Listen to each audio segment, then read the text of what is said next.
সাপ্তাহিক ছুটির দিনে সাভারের মৎস্য আড়তে ক্রেতাদের ভিড়, তবে বৃষ্টির কারণে সেভাবে জমে ওঠেনি বাজার। আড়তদাররা জানায় বৈরী আবহাওয়ার কারণে মাছের যোগান কম, যার কারণে প্রায় প্রতিটি মাছে দাম বেড়েছে 20 থেকে 30 টাকা পর্যন্ত।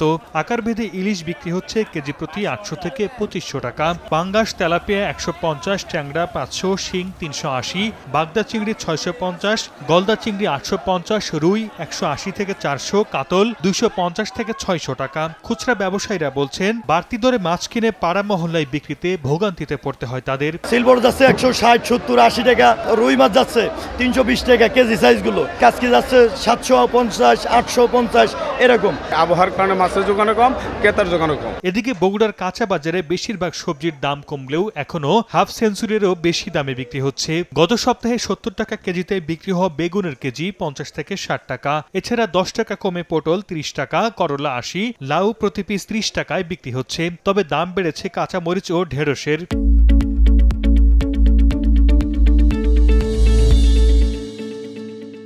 বেগুন ছিল 60 টাকা 80 টাকা কেজি, এখন 40 টাকা কেজি।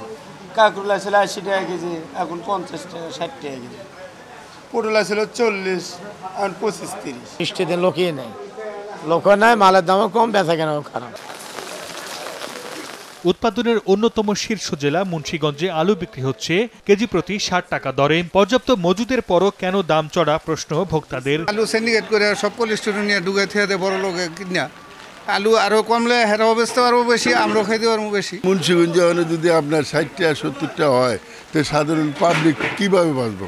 গাজীপুরের খুচরা বাজারে 48 থেকে 50 টাকা হালিতে বিক্রি হচ্ছে মুরগির ডিম। ব্রয়লারের দাম কিছুটা কমে বিক্রি হচ্ছে 160 থেকে 170 টাকা।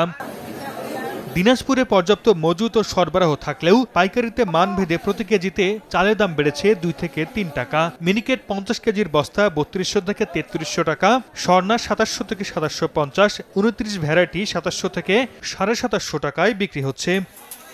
সর্দার মোহাম্মদ আরিফ, সময় সংবাদ।